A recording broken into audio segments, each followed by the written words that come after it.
40 साल का सूखा अब खत्म हुआ है, कैसा महसूस हो रहा मनोबल बढ़ा हुआ कार्यकर्ताओं का और हमारे जैसे पुराने आदमी भी हरे हो गए। है? जी, आप लंबे समय से कांग्रेस में रहे, कहीं बीच में ऐसा मोड़ नहीं आया कि जिस तरीके से लोग अपनी पार्टी को छोड़कर भाजपा में भाग रहे थे, डर रहे थे? मेरे पिताजी 5 साल जेल में रहे स्वतंत्रता संग्राम में, तो हमने तो वो भी झटके झेल रखे।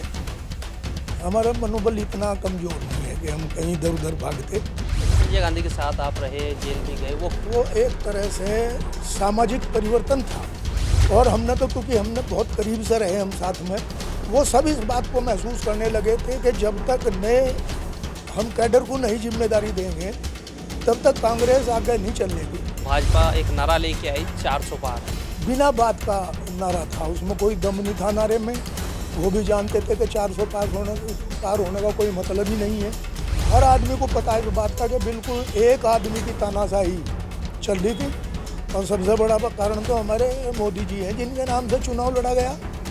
चुनाव तो मोदी जी के नाम का था। ये मोदी की गारंटी चल रही थी, मोदी की गारंटी चल रही थी, चुनाव भी मोदी के नाम का ही था और मोदी अपने मुंह से हर जल से जल्लूस में यही कहते थे कि ये मोदी की गारंटी है।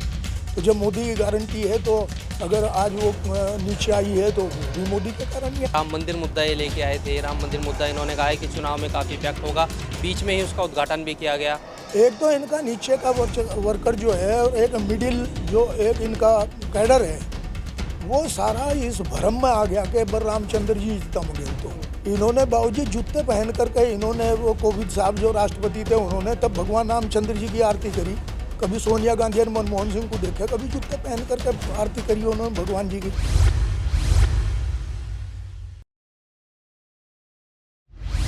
लोकसभा चुनाव की छोटी से बड़ी खबर हम आपको दिखा रहे हैं, लेकिन जिस तरीके से 2024 का लोकसभा चुनाव हुआ है उसमें कांग्रेस पार्टी यानी कि इंडिया गठबंधन ने 234 सीटें हासिल की है और भारतीय जनता पार्टी ने, एनडीए ने, यानी कि उनकी गठबंधन की सरकार बन रही है और लंबे समय बाद कांग्रेस अपने पुराने रूप में दिखाई दे रही है।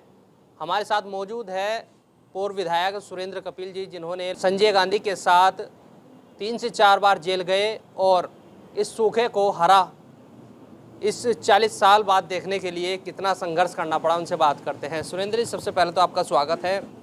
40 साल का सूखा जी अब खत्म हुआ है, कैसा महसूस हो रहा है? बहुत बढ़िया महसूस हो रहा।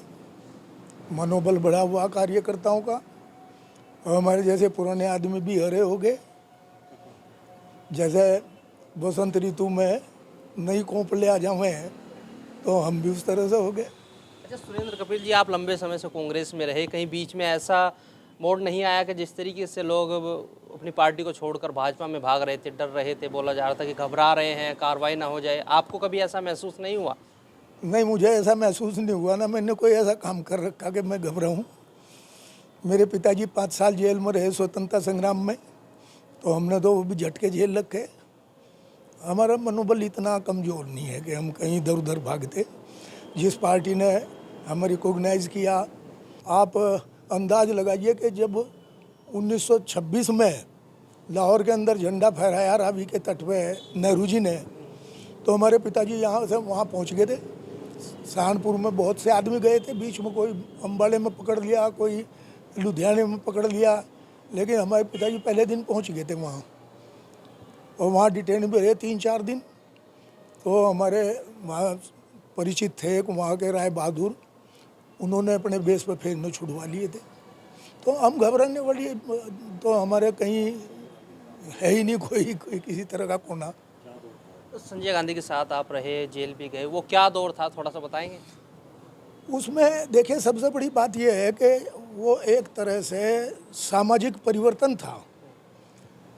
युवाओं को महत्वपूर्ण जिम्मेदारी दी गई और हमने तो, क्योंकि हमने बहुत करीब से रहे हम साथ में, तो इंदिरा जी हों या कोई हमारे बुजुर्ग जो भी पार्टी में थे, वो सब इस बात को महसूस करने लगे थे कि जब तक हम कैडर को नहीं जिम्मेदारी देंगे तब तक कांग्रेस आगे नहीं चलेगी। तो उन्होंने दिया। हमारे उत्तर प्रदेश में ही यहाँ से हमारी साथ में सन 80 में जो टिकट दिए गए, 77 में भी टिकट दिए थे कुछ, और फिर 80 में टिकट दिए गए, उसमें कम से कम 50-55 ऐसे हमारी साथ के यूथ कांग्रेस में जो हमारे साथ रहे वो सब एमएलए बने। तो उसमें परिवर्तन जो सामाजिक हुआ और वो कांग्रेस में उसका प्रभाव पड़ा, तो उसमें युवकों को बहुत महत्व दिया गया और युवकों ने उसमें जिम्मेदारी निभाई है। अच्छा, अगर बात करें अब लोकसभा चुनाव जब चल रहा था तो भाजपा एक नारा लेके आई 400 पार, और उस 400 पार के नारे में विपक्ष ने कहा कि संविधान खतरे में है, अगर 400 पार कर लेती है तो संविधान को खतरा हो जाएगा। तो 400 पार का नारा था जो, उसको बीच में बंद कर दिया गया, बोलना बंद कर दिया प्रधानमंत्री जी ने। तो क्या लग रहा है कि 400 पार का जो नारा भाजपा लेके आई थी, कितना नुकसान उससे इन सीटों में हुआ है? देखिए, वो तो उनका एक बिना बात का नारा था, उसमें कोई दम नहीं था नारे में। वो भी जानते थे कि 400 पार होने का कोई मतलब ही नहीं है, क्योंकि उन्होंने जिस तरह की सरकार चलाई है और वो उन्होंने हर आदमी को पता है इस बात का कि बिल्कुल एक आदमी की तानाशाही चल रही थी, तो उसका प्रभाव आम जनता पर पड़ा हुआ था। तो 400 का जो था वो तो बेकार था, लेकिन उसे लोगों ने मजाक में ही लिया है। आम आदमी ने उसको नारे को मजाक में लिया है 400 पार को। यही कारण है इस बार 300 भी नहीं पकड़ पाए। ये भी उसमें एक कारण है, और सबसे बड़ा कारण तो हमारे मोदी जी हैं, जिनके नाम से चुनाव लड़ा गया। चुनाव तो मोदी जी के नाम का था। ये मोदी की गारंटी चल रही थी, मोदी की गारंटी चल रही थी, चुनाव भी मोदी के नाम का ही था। और मोदी अपने मुंह से हर जल से जल्लूस में यही कहते थे कि ये मोदी की गारंटी है।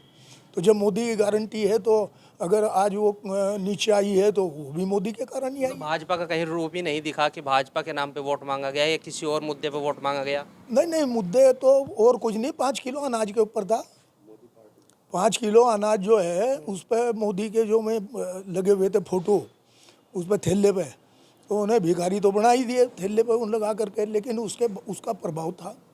अच्छा, सबसे बड़ी बात यह है कि राम मंदिर मुद्दा ये लेके आए थे। राम मंदिर मुद्दा इन्होंने कहा है कि चुनाव में काफ़ी इफेक्ट होगा। बीच में ही उसका उद्घाटन भी किया गया, प्रधानमंत्री ने किया, लेकिन उसका कहीं नज़र नहीं आया भाजपा में, और उसका फ़ायदा लगता है कि कांग्रेस को ज़्यादा हुआ। नहीं, उसके 2 कारण हुए हैं उसके। एक तो इनका नीचे का वर्कर जो है और एक मिडिल जो एक इनका कैडर है, वो सारा इस भ्रम में आ गया कि रामचंद्र जी जीतेंगे। तो ये मतलब इन्हें और कॉन्फिडेंस उस बात पर हो गया।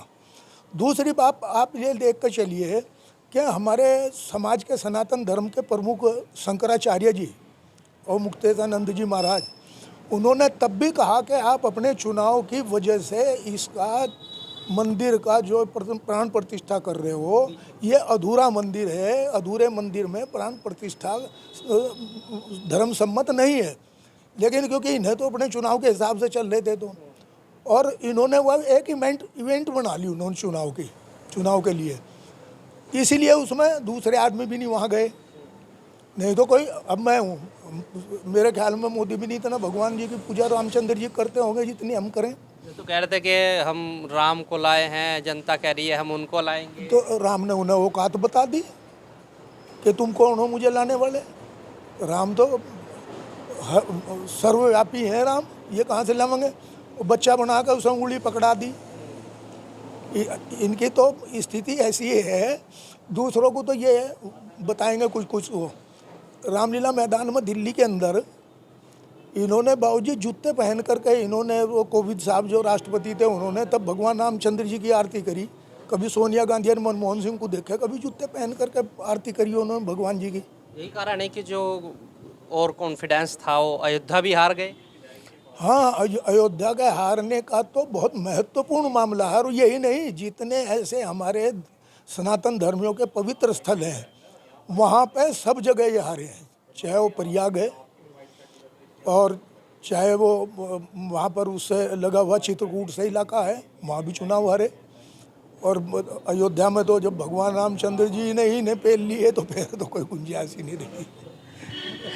अब भाजपा वाले कहने लगे कि भाई विपक्ष ने तो संविधान खतरे में बताकर लोगों को पागल बना दिया और वो लोग बरगला गए, उन्होंने वोट ट्रांसफ़र कर दिया बसपा की जगह कांग्रेस को, गठबंधन को दे। नहीं, ये बात उनकी कहने की सही है कि संविधान वाली बात जो है वो इनके खिलाफ गई है, उसमें ओपोजिशन ने नहीं भरमाया। आप पिछले इनके स्टेटमेंट उठा करके देखिए, इनके बहुत जो बकवास करने वाले इनके मंत्री हैं और वो अपने को महत्वपूर्ण समझे, उन्होंने सब ने कहा कि हमें 400 की सीट दे दीजिए, हम संविधान को बदलेंगे। तो इसमें अगर ओपोजिशन ने यह बात कही तो कौन सी बुरी बात कही उन्होंने। और उसका प्रभाव इतना पड़ा है कि इन्होंने महसूस करा, आपने देखा होगा कल जब ये वहाँ राष्ट्रपति भवन से निकल कर आए चिट्ठी ले करके, वहाँ इन्होंने संविधान की कॉपी पर 3-4 बार माथा रखा इन्होंने। तो वो माथा इसलिए तो रखा, इन्हें महसूस हो गया ये। मंत्री जी ने उनके एक ये भी कहा था कि यहाँ रहना है तो श्री राम कहना होगा। ये देखो, ये इनके घमंड, ये तो दूसरों को बताना है, लेकिन ये इनके घमंड का प्रत्यक्ष प्रमाण है इस तरह का। और इसमें मोदी जी भी लिप्त हैं। वो आपने पार्लियामेंट के अंदर देखा होगा, पार्लियामेंट हिंदुस्तान को पूरे को विश्व के अंदर दिखाता है कुछ रास्ता। और हिंदुस्तान के संविधान की और हिंदुस्तान के संसद की इज्जत होती है, जिसे ये समझ रहे कि मेरी इज्जत हो वही के लिए आदमी की। वहाँ पे इन्होंने, आपने देखा होगा, वहाँ पे बच्चों की तरह इन्होंने बैठ करके यूं करके एक्टिंग करनी शुरू कर दी। प्रधानमंत्री का काम हो ये संसद के अंदर, संसद की गरिमा गिरती है इन चीज़ों से, और ये इस तरह की हरकत करते हैं। चुनाव के टाइम में जो भाषणबाजी की गई बीजेपी की तरफ से, प्रधानमंत्री की तरफ से, उसको किस तरीके से? भाई, प्रधानमंत्री के जो भाषण है वो कोई गरिमामय भाषण नहीं उनका रहा इस पूरे चुनाव में। इसमें पूरे चुनाव को अगर आप देखें उठा करके, तो उनकी इतनी छोटी भाषा थी कि जिसमें मैं उसकी कोई उपमा नहीं दे सकता। मैं, इतनी छोटी थी, इतनी नीचे के स्तर की थी वो, और वो सारे विश्व में उसका चर्चा है, यहीं की बात नहीं है, उसमें सारी चर्चा है। दूसरी बात, जो आज उनके साथ में गठबंधन में बैठे हुए हैं, उनके ऊपर कोई ऐसा आदमी नहीं जिसके ऊपर उन्होंने चार्जशीट नहीं पढ़ी हो चुनाव के अंदर। नीतीश कुमार पर 27 आरोप लगा करके उन्होंने मंच पर पढ़े। अपने जो नायडू साहब हैं, चंद्रबाबू जी, इनको यहाँ तक कह दिया कि इन्होंने अपने ससुर की कमर में छुरा भोंका। और पटनायक साहब जिन्होंने हमेशा अटल बिहारी वाजपेयी सरकार रही हो, इनकी सरकार रही हो, आंख बंद करके समर्थन दिया हर इशू पे, उसको भी जा करके इन्होंने बच्चों की तरह क्रिटिसाइज़ किया, उसकी बीमारी का मजाक बनाया इन्होंने स्टेज पर जाके। वो बात अलग है कि ये वहाँ जीत गए, लेकिन इस तरह की बात, कोई हरकत अच्छी होती है कि एक प्रधानमंत्री को? अच्छा चलो, एनडीए की, लेकिन एनडीए ने सीटें काफ़ी घटी है, लेकिन फिर भी सरकार बना रहा है एनडीए।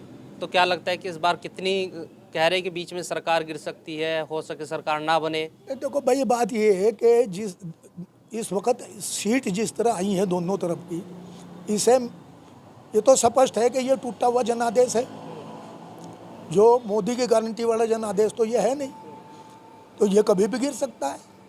गिरने की बात तो ये है कि आज जब 3 दफ़े ये हो लिया बात कि नीतीश कुमार ने भी ये कहा कि मैं मर जाऊंगा लेकिन वहाँ नहीं जाऊंगा, इन्होंने भी कहा कि भाजपा के दरवाजे नीतीश के लिए बंद कर दिए, लेकिन अब वो बैठे वहाँ पे, तो क्या भरोसा उनका कल को क्या कर दें वो। उन्हीं की वजह से सरकार बन रही है, अगर वो भाग जाएंगे तो फिर क्या होगा? यही उनकी बात है, यही चंद्रबाबू नायडू की बात है, और दूसरे लोगों की भी जो एक एक दो दो ये बुला करके उन्हें चुग्गा दे रहे हैं, उनकी भी यही बात है। तो जो आदमी लालच में जाएगा वो तो किसी समय भी लालच में दूसरी तरफ चला जाएगा। और ये बहुत अच्छा निर्णय लिया हमारे इनमें इंडिया गठबंधन ने कि हम कतई प्रयास नहीं करेंगे, ये अपनी कमी में और अपनी उसमें कमजोरी में टूटे। अब चंद्रबाबू नायडू जी ने अपने उसमें ये कह रखा है कि मैं 5% का मुसलमानों को आरक्षण दूंगा, और ये सारी जगह इन्होंने ये कहा स्टेज पर कि जब तक मेरे में सांस है, मैं ये उसके सांप्रदायवाद के ऊपर मैं मुसलमानों को आरक्षण नहीं लेने दूंगा। खटपट शुरू हो जाएगी, हो जाएगी नहीं होगी। उसके अलावा और बता रहा मैं आपको, उसमें यहाँ तक कर दिया कि बाबूजी उन्हें मौलवियों को जो 10,000 रुपये महीने का देंगे, वो कर दिया, और उन्हें 5 लाख रुपए बगैर किसी जमानत के उसको कर्जा देंगे, उसके लिए 100 करोड़ रुपए का प्रावधान भी कर दिया चंद्रबाबू नायडू ने। गठबंधन की तरफ से ऑफर मिला है कि नीतीश को कि प्रधानमंत्री बनाने का ऑफर दिया गया है, वो बता रहे कि मुझे ऑफर दिया गया था, मैंने ठुकरा दिया। नहीं, अब ऐसा है, देखो, अगर ये बात नहीं कहेगा तो वो सौदेबाजी कैसे करेगा, मुझे ये बताओ। सौदेबाजी तो जब ही होगी ना, और उसमें से हमारी तरफ से भी कुछ ने तेल डाल दिया, ये कह के हमारी बात चल रही है, तो उनकी वहाँ से सौदेबाजी करने की अहमियत और बढ़ा दी। वो तो भाई सौदा हो रहा ना उसमें, तो अब कल स्पष्टीकरण देना पड़ा। बार बार कह रहे, पत्रकारों को बुला के कहा कि ये निकाल लो, पीएमओ से वो गया इंस्ट्रक्शन कि ये निकाल लो, कि उन्होंने ये कह दिया कि हमारी कोई मांग नहीं है, ना हमें कोई मंत्रिमंडल चाहिए। क्यों कह रहे जी ये इस बात को? अच्छा, सहारनपुर अगर बात करें, सहारनपुर में लंबे समय बाद कांग्रेस की जीत हुई है, तो क्या लगता है कि सहारनपुर से और सहारनपुर मंडल की बात की जाए तो कहीं ना कहीं गठबंधन ने ऐसी मजबूती से जीत हासिल की है कि लग रहा है कि कांग्रेस का जो जनाधार लंबे समय से घट रहा था, अब वो आने वाले चुनाव हो, चाहे उसमें एमएलसी का चुनाव हो, चाहे प्रधानी का चुनाव हो, और चाहे विधानसभा चुनाव हो, लग रहा है कि बढ़ पाएगा? देखो भाई, एक बात तो स्पष्ट है कि इकले तो किसी को कुछ नहीं मिलना, लेकिन गठबंधन ने ये सिद्ध कर दिया कि हम ईमानदारी से अगर साथ रहेंगे तो हम विजय करेंगे और विजय होगी। अब एमएलसी का हो चुनाव, चाहे प्रधानी के चुनाव हो, चाहे प्रमुखी के चुनाव हो, चाहे जिला पंचायत के चुनाव हो, इन सब पे इसका प्रभाव पड़ेगा इस जीत का। देखिए, ये थे हमारे साथ वरिष्ठ कांग्रेस नेता सुरेंद्र कपिल जी। पूर्व विधायक भी रहे हैं और लंबे समय से संजय गांधी के साथ इन्होंने संघर्ष किया और कई बार जेल भी गए हैं। इन्होंने स्पष्ट कर दिया है कि जो लगातार कांग्रेस घट रही थी, लेकिन इस गठबंधन से कांग्रेस का जनाधार अब धीरे धीरे बढ़ता जाएगा, और गठबंधन अगर ईमानदारी से काम करेगा तो सत्ता में भी लौट जाएगा। इस वीडियो के बारे में आपकी क्या राय है, कमेंट्स में जो बताएं। अगर आप ये खबर फेसबुक पर देख रहे हैं तो वीडियो को लाइक करके पेज को फॉलो करें। इसके अलावा अगर आप इस खबर से यूट्यूब के जरिए जुड़े हैं तो चैनल को सब्सक्राइब करके बेल आइकन दबाना बिल्कुल ना भूलें। नमस्कार।